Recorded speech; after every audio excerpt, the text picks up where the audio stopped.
वातावरण कसं म्हणजे पहिलं आता मुगडे साहेबांच्या बाबतीत आता इथं आमचं गाव तरी आता मतदान त्यांना बऱ्यापैकी पाहिजे म्हणजे 70-80% मतदान त्यांनाच पडणार. मुगडे साहेबांच्या पेक्षा मी काय म्हणतोय PN साहेबांच्या माध्यमातून त्यांना मतदान पडणार आहे.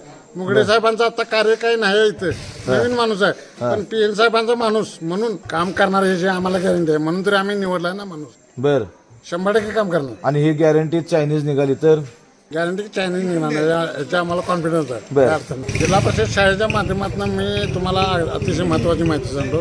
मी शाळेचा उपाध्यक्ष आहे त्यामुळे शाळेच्या एवढी प्रगती या 50 वर्षात आमच्या गावात जेवढी प्रगती झाली नाही तेवढी प्रगती या 2 ते 3 वर्षात आम्ही केली स्वतः राबतो. आणि आमचा जवळचा माणूस आहे त्यामुळे हक्कानं आम्ही हाताला धरणार आणि त्यांना जाब विचारणार तुम्ही असं हे काम केलं पाहिजे आमच्या गावासाठी. बर एवढं आम्ही खात्रीशीर सांगतो. बर काय ग्रुप नरके साहेबांचा पण इथं आहे पण PN साहेबांना मानणारा मोठा वर्ग. काँग्रेस पूर्ण होते त्यावेळी आता त्यातनं थोडंफार काँग्रेसला मानणार. मी एक काँग्रेसचा गेली 25 वर्ष मी काँग्रेस सोडून मतदान केलेलं नाही कुठे आणि कधी साहेबांच्या माध्यमातून मी साहेबांनी डायरेक्ट भेटणारा माणूस आहे. मुख्यमंत्र्यांना डायरेक्ट भेटणारा माणूस आहे पण आमच्या भागात 75 ते 80% साहेबांच्या राहुल पाटील साहेबांच्या.